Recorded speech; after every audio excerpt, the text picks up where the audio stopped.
Good morning, good evening, and good night from wherever you are in the world. Today, this plant here is known as Indian pipe, also called Monotropa uniflora. So just some important information before we get into this wild edible. This plant does contain andrometoxin, therefore use in moderation. According to the University of Bristol, the human digestive system can break down andrometoxin into harmless compounds.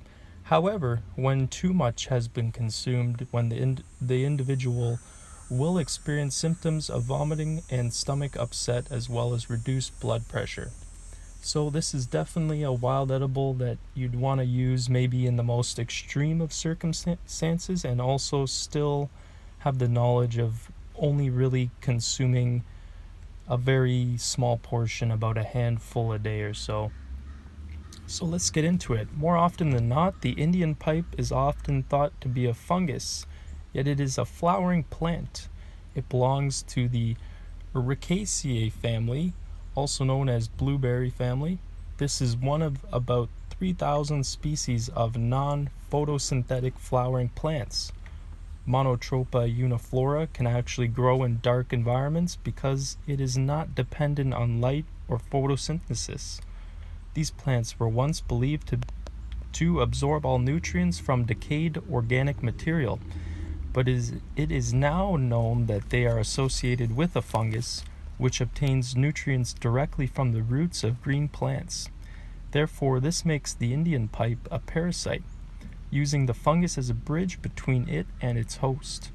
It is also known as the ghost pipe, the pipe plant, or the corpse plant, and it is native to North America.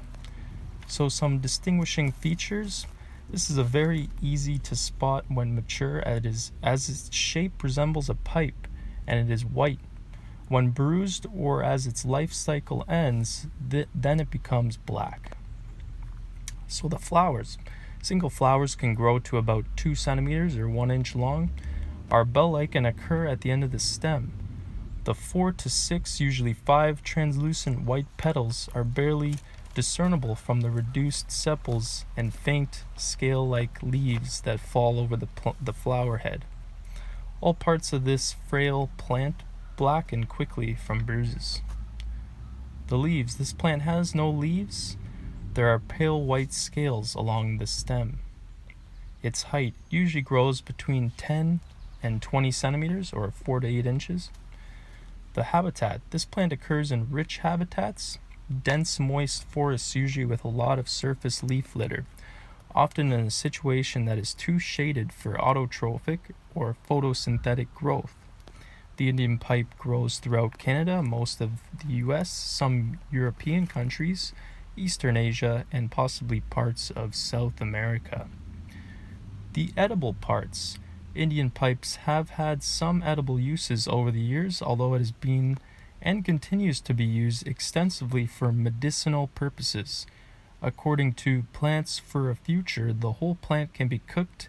It is tasteless if eaten raw, but has a taste like asparagus when it is cooked. Depending on your location, this may be a protected plant, so make sure to check with local laws.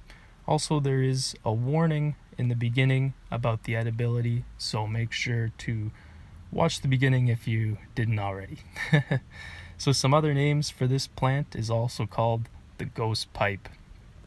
Now, I personally haven't tried this plant just because I find there is a lot of other more abundant wild edibles that you can gather and try out. This one is more of a beautiful, kind of rare plant to just admire, being able to find it and film it. So here you go. I bet you haven't heard of this wild edible yet, and this one is called the Indian pipe.